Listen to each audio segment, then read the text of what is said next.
1942년 8월 7일 오후 2시 32분 솔로몬 제도 과달카날 상공 8,000m 제로센 전투기 조종석에서 사카이 사부로 비조장은 갑자기 세상이 붉게 물드는 것을 보았습니다. 7.7mm 탄환이 그의 두개골을 관통한 순간이었습니다. 오른쪽 눈의 시력이 사라지고 왼쪽 반신이 마비되었으며 핏물이 조종석을 가득 채웠습니다. 보통 사람이라면 즉사했을 상처입니다. 하지만 그는 죽지 않았습니다. 그리고 이어진 5시간 동안 그는 한 손으로 한쪽 눈으로 희미해져 가는 의식을 붙잡은 채 560km 떨어진 라바울 기지까지 날아갔습니다. 이것은 인내의 극한을 넘어선 이야기입니다. 사카이 사부로라는 남자, 1916년 8월 25일 사가현에서 태어난 사카이 사부로는 가난한 농부의 아들이었습니다.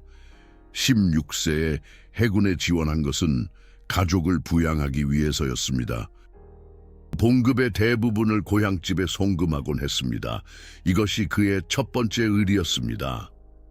1937년 그는 전투기 조종사 훈련을 받기 시작했습니다. 혹독한 훈련에 동기생 대부분이 탈락했지만 사카이는 결코 포기하지 않았습니다.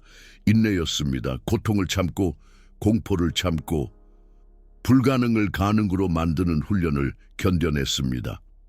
1938년 중국 전선에 파견되었습니다. 그곳에서 그는 처음으로 사람을 죽였습니다. 적기를 격추한 후 그는 구토했습니다. 하지만 다음 날 또다시 하늘을 날았습니다. 그것이 무사도였습니다. 감정이 아닌 의무가 그를 움직였습니다. 1941년 12월 태평양 전쟁이 시작되었습니다. 사카이는 필리핀, 보르너, 자바, 뉴기니를 전전했습니다. 그의 솜씨는 전설이 되어갔습니다. 적기를 64기 격추하며 동료들은 그를 사무라이 사카이라고 불렀습니다. 하지만 그는 결코 자랑하지 않았습니다. 나는 살아남았을 뿐이다. 많은 동료들은 쓰러져 갔다. 그 정도 차이일 뿐이다. 라고 말했습니다. 이것이 모노노아 와알입니다. 살아남음의 아름다움이 아닌 쓰러져간 이들에 대한 의식, 벚꽃이 지듯이 많은 동료들이 쓰러져 갔습니다. 그리고 그는 왜 자신만이 계속 피어 있는지 이해하지 못했습니다. 1942년 8월 7일 운명의 날 오전 9시 라바울 기지 사카이 사부로는 제로센에 올라탔습니다. 임무는 과달카날 섬으로의 호위였습니다. 편도 560km, 왕복 1,120km, 제로센의 항속 거리 한계였습니다. 연료를 절약하기 위해 사카이는 고도 8,000m를 날았습니다. 산소 마스크를 쓰고 추위를 참으며 그는 하늘을 계속 경계했습니다. 오후 2시 30분 과달카날 상공 그곳에서 그는 아래쪽에 미군의 SBD 돈틀리스 급강하 폭격기 8기를 발견했습니다. 호위 전투기는 없는 듯했습니다. 쉬운 먹잇감이라고 생각했습니다. 그는 강화했습니다. 그것이 실수였습니다. SBD 돈틀리스는 폭격기가 아니라 전투기 편대였습니다. 아니, 정확히는 폭격기였지만 사카이는 후방 좌석의 기관총 사수를 간과했습니다. 고도 8,000m에서 급강하했기 때문에 산소 부족으로 판단력이 흐려졌습니다. 오후 2시 32분 사카이가 첫 번째 기체에 접근한 순간 후방 기관총 사수가 발포했습니다.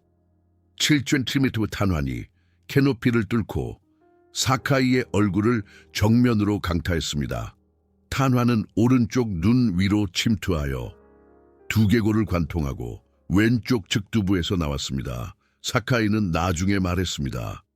머리가 폭발하는 듯한 느낌이었다. 세상이 붉어졌고 다음에는 새까맣게 변했다. 이 제로세는 나라의 재산이다. 바다에 떨어뜨릴 수는 없다. 그리고 무엇보다 그에게는 가족이 있었다. 어머니가 있었다. 여동생이 있었다. 그들에게 송금을 계속해야 했다. 죽을 수는 없었다. 5시간의 지옥. 사카이는 오른손만으로 조종간을 잡았습니다. 왼손은 움직이지 않았습니다. 시야는 거의 없었습니다. 오른쪽 눈은 잃었고 왼쪽 눈도 핏물로 흐려져 있었습니다. 그는 조종석의 핏물을 손으로 닦아내며 아주 사만리한 시야를 확보했습니다. 방향은 라바울은 어디지?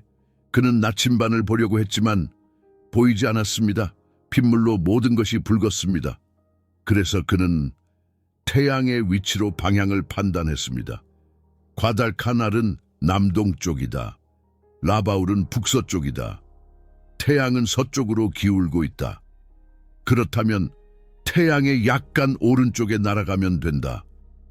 그는 제로센을 북서쪽으로 향했습니다. 하지만 문제는 그것만이 아니었습니다. 출혈이 멈추지 않았습니다. 의식이 희미해져 갔습니다. 몇 번이고 그는 정신을 잃을 뻔했습니다. 그럴 때마다 그는 자신을 때렸습니다. 오른손으로 자신의 뺨을 때려 고통으로 의식을 유지했습니다. 일어나라, 일어나라, 아직 죽지 마라. 그는 또 다른 문제에 직면했습니다. 핏물이 폐로 들어갔습니다. 호흡이 괴로워졌습니다. 그는 기침을 했습니다. 핏물이 뱉어졌습니다. 이러다 질식할지도 모른다. 하지만 그는 계속 날았습니다. 1시간 후 그는 환각을 보기 시작했습니다. 어머니의 얼굴이 보였습니다. 여동생의 얼굴이 보였습니다. 전사한 전우들의 얼굴이 보였습니다. 함께 가자. 전우들이 말했습니다. 아니, 아직은 안 된다, 점. 사카이는 대답했습니다. 이것이 인내였습니다. 고통을 참는다. 출혈을 참는다. 의식 상실을 참는다. 환각을 참는다. 절망을 참는다. 2시간 후 그는 계기판을 확인했습니다. 연료가 줄어들고 있었습니다. 엔진은 정상이었습니다. 앞으로 300km, 앞으로 조금만 더 가면 된다. 하지만 조금만 더는 영원처럼 느껴졌습니다. 3시간 후 그는 자신이 울고 있다는 것을 깨달았습니다. 고통 때문이 아니라 억울함 때문이었습니다. 왜 나는 저렇게 초보적인 실수를 저질렀을까? 후방기관총 사수를 간과했다. 고도 8,000m에서 급강하하여 산소 부족으로 판단을 흐렸다. 교관이 가르쳐준 것을 잊었다. 나는 어리석다. 하지만 동시에 그는 이렇게 생각했습니다. 어리석더라도 살아남아야 한다. 이 교훈을 후배들에게 전해야 한다. 그것도 의리였다. 4시간 후 그는 드디어 라바울의 섬 그림자를 보았습니다. 하지만 이제 한계였습니다. 시야는 거의 없었습니다. 양팔은 경련하고 있었습니다. 호흡은 얕았고 심장은 불규칙하게 뛰고 있었습니다. 착륙할 수 있을까? 그는 그것을 생각할 여유조차 없었습니다. 그는 그저 기지를 향해 날았습니다. 오후 유밥시 12분 사카이 사부로는 라바울 기지의 활주로에 제로센을 착륙시켰습니다. 그는 착륙에 대한 기억이 없었습니다. 몸이 저절로 움직였습니다. 수천 번 반복한 훈련이 의식 없는 몸을 움직였습니다. 제로센이 멈춘 순간 사카이는 의식을 잃었습니다. 정비병들이 달려왔을 때 그들은 외쳤습니다. 군의관을 불러. 두개골이 노출되었고 뇌의 일부가 보였습니다. 군의관들은 말했습니다. 이것은 신의 기적이다. 이 상처로 5시간을 날다니 인간에게는 불가능하다. 당신은 지금 한 남자의 5시간을 알게 되었습니다. 두개골이 관통당하고 한쪽 눈을 잃고 왼쪽 반신이 마비되고 출혈이 멈추지 않고 의식이 희미해져 가는 가운데 오직 의리 때문에 계속 날아갔던 남자를 이 이야기는 수년간의 연구 결과입니다. 사카이 사부로의 자서전, 대공의 사무라이, 미군의 기록, 라바울 기지의 의료 기록, 전우들의 증언, 그것들을 모두 정사하여 이 5시간을 재구성했습니다. 왜 이렇게 자세히 조사하는가? 왜냐하면 이것은 단순한 대단한 이야기가 아니기 때문입니다. 이것은 인내라는 일본 개념의 극한입니다. 의리라는 일본 개념의 순수한 형태입니다. 무사도라는 일본 개념의 실천입니다. 그리고 이것은 모노노아 외레라는 일본 개념의 슬픈 아름다움입니다. 사카이는 살아남았습니다. 하지만 많은 전우들은 쓰러져 갔습니다. 그는 평생 그 죄책감을 짊어지고 살았습니다. 이러한 이야기를 정확하게 문화적으로 경의를 담아 전달하는 것은 쉽지 않습니다. 만약 당신이 이 이야기에서 가치를 느꼈다면, 만약 당신이 이 5시간의 의미를 이해했다면 슈퍼챗을 고려해 주십시오. 한국 시청자들에게 익숙한 슈퍼챗으로 대체. 그것은 사카이 사부로의 인내는 잊혀서는 안 된다는 당신의 선언입니다. 그리고 그것은 당신 자신이 이 기억의 수호자가 된다는 것입니다. 그 후에 사카이는 3달 동안 입원했습니다. 오른쪽 눈의 시력은 완전히 상실되었습니다. 두개골은 부분적으로 결손된 채로 남았습니다. 왼쪽 반신의 마비는 서서히 회복되었지만 완전히 낫지는 않았습니다. 군의관들은 말했습니다. 더 이상 날 수 없다. 제대다. 후배들을 지키는 데 전념했습니다. 그는 자신의 목숨보다 후배들의 목숨을 우선시했습니다. 나는 이미 죽었다. 1942년 8월 7일에 죽었어야 했다. 지금의 나는 빌린 목숨이다. 이 목숨은 후배들을 위해 쓴다. 왜 나인가? 더 훌륭한 조종사가 죽었다. 더 젊은 조종사가 죽었다. 왜 나만이 살아남았는가? 대공의 사무라이를 출판했습니다. 왜였을까? 후세에 교훈을 남기기 위해서였습니다. 그는 썼습니다. 전쟁은 아름답지 않다.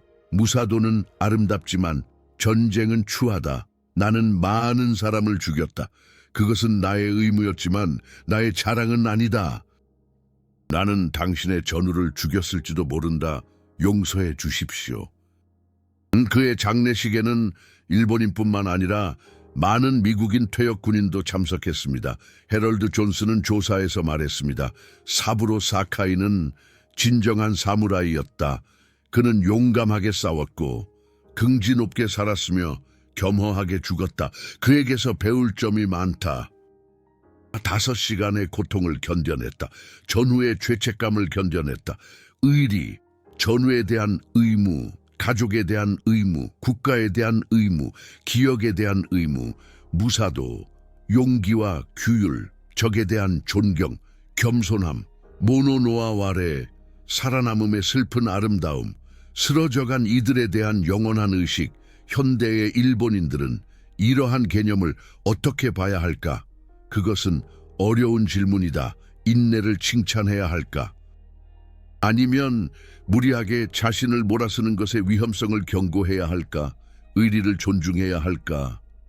아니면 개인의 행복을 더 우선시해야 할까? 무사도를 배워야 할까? 아니면 그것은 과거의 유물로서 잊어야 할까?